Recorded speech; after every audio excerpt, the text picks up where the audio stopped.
এই গাবতলী থানার ওসি ছিল এই 5 তারিখের আগ পর্যন্ত। ওই সময় ও বাঘ ছিল। এই গত পরশু দিন দেখলাম বিড়াল হয়ে গেছে।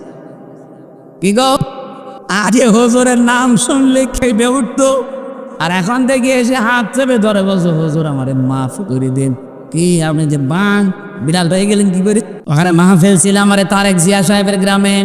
ওই দিন আমি মাহফিল করে যখন আসছিলাম তখন আমার গাড়িটা ধরে তাড়া দিয়েছিল মাঠের ভেতরে, 2 কিলোমিটার শুধু তাড়িয়েছে, ধরতে পারে না। কিন্তু গাড়িটা আটকানোর পরে ড্রাইভার আর একজন ছিল, তারে নিয়ে বলছে গাড়ি ছেড়ে দিতে পারি।